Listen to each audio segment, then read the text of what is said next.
E para completar esse tripé, e aquilo que a gente mais se recorda é a repressão. E aí essa repressão ela vai acontecer a todo e qualquer grupo que o Stalin julgue um grupo perigoso, não necessariamente um grupo de oposição.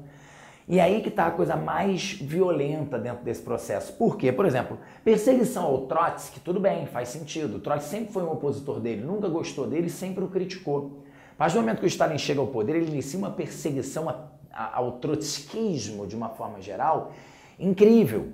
O Trotsky vai ser exilado, o nome do Trotsky some dos arquivos da história soviética e o Stalin só vai sossegar quando conseguir a morte do seu principal oponente. Porque esse homem vai para outros países escrever contra o governo Stalin e também inventando coisas. Muita gente diz o seguinte, se não fosse o Stalin, fosse o Trotsky, talvez teria sido muito melhor a história soviética. Eu particularmente não tenho essa ilusão. O Trotsky poderia ter sido tão ou mais radical que o próprio Stalin. A gente não tem como saber.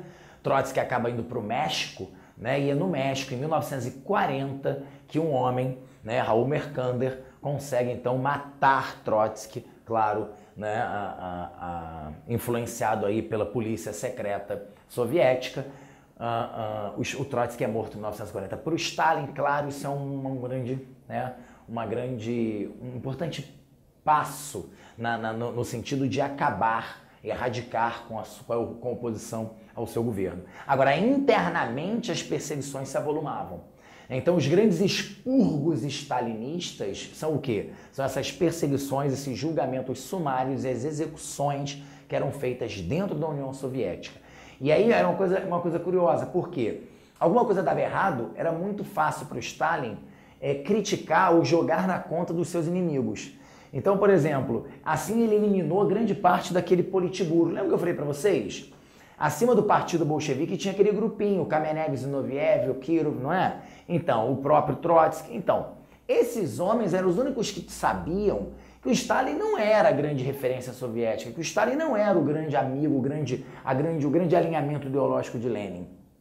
Com o Lenin morto e o Stalin assumindo, ele vai dar um jeito de eliminar todo esse grupo que estava ao seu lado no período da Revolução.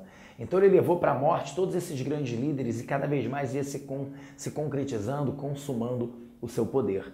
Então, através da perseguição, dos julgamentos e das execuções, esse homem ia se fortalecendo no poder.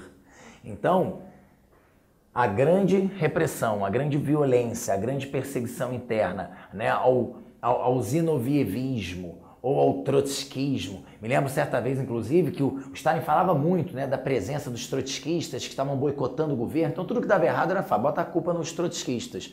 Trotsky uma vez chegou a dizer, poxa, se existem tantos trotskistas na União Soviética, como diz o Stalin, por que é ele que está no poder e não eu? Então, isso demonstrando claramente como o Stalin exagerava, utilizava desse perigo contra-revolucionário para justificar a sua ação extremamente violenta. Então, nesse tripé dos expurgos stalinistas, da grande violência, da grande repressão, dos milhões de mortos internamente, mais a persuasão com a forte propaganda desse Estado e ainda a satisfação com o crescimento econômico, as conquistas sociais e a vitória na Segunda Guerra fizeram com que o Stalin se transformasse nesse ícone para o mundo. É bem verdade que, com a sua morte em 1953, inicia-se dentro da União Soviética um fenômeno diferente. No 20º Congresso do Partido Comunista, Nikita Khrushchev vai ao Congresso para falar, para expor todos os crimes cometidos por Stalin. É o que a gente chama de um processo. O relatório Khrushchev é o que dá início num processo de desestalinização da União Soviética. Então, em 1956, há início esse processo de desestalinização. Vão desmotivar os campos de trabalho forçado, vão desmobilizar parte dessa polícia secreta, vão expor os crimes stalinistas, as estátuas de Stalin serão derrubadas.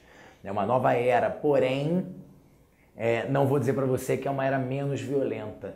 O governo de Khrushchev não foi menos violento, necessariamente, não foi um governo democrático. O único líder soviético que vai romper com esse viés autoritário e violento será Mikhail Gorbachev. Mas isso são cenas de um próximo capítulo.